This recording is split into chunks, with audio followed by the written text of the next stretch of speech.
up, and here comes Jerry Lucas, and it's not her best. It's not her best at all. No.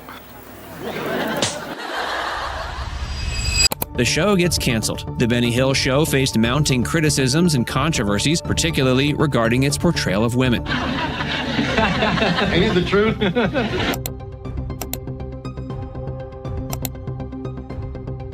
For over 3 decades, The Benny Hill Show was one of the most watched programs on British television at its peak, drawing more than 21 million viewers. But behind the thunderous laughter, a cultural storm was quietly building. So, what really killed one of Britain's greatest comedy exports?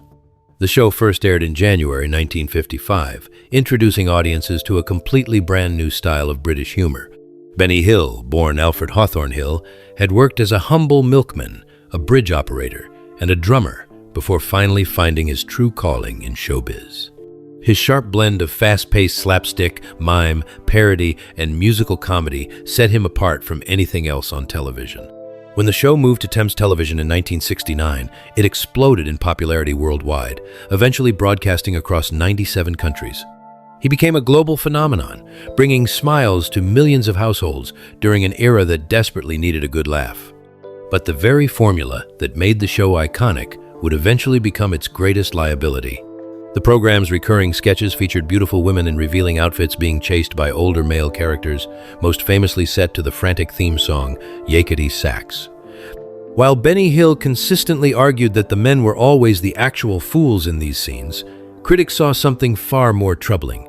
As the 1970s gave way to the 1980s, public attitudes toward gender representation shifted dramatically. What once drew loud applause now drew intense public outrage. The world was changing faster than Benny could keep up, and the comedy that built his empire was suddenly under fire. Prominent voices in the entertainment industry began speaking out. Comedian Ben Elton was among the most vocal, publicly condemning the show's portrayal of women and arguing it perpetuated a culture of sexism. These weren't just fringe opinions.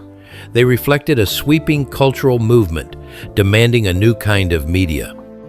The show desperately attempted some adjustments in its later episodes, reducing certain chase sequences, but for many viewers, the damage was already done. A legendary comedian was watching his life's work slowly become a relic of a bygone era, right before his eyes. The financial reality made matters even worse.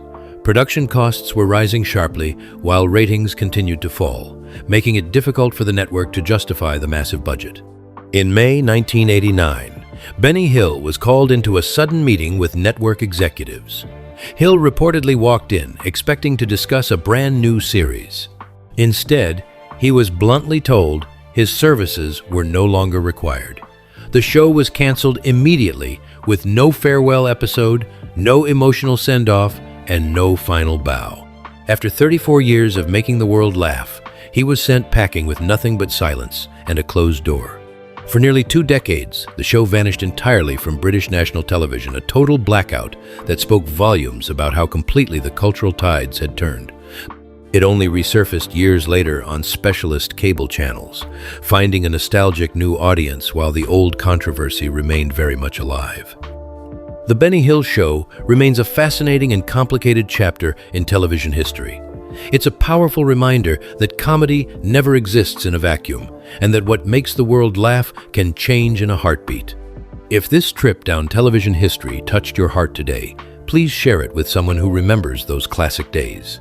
And don't forget to subscribe to Starslight News and hit the notification bell, because the moments that shaped entertainment history deserve to be remembered.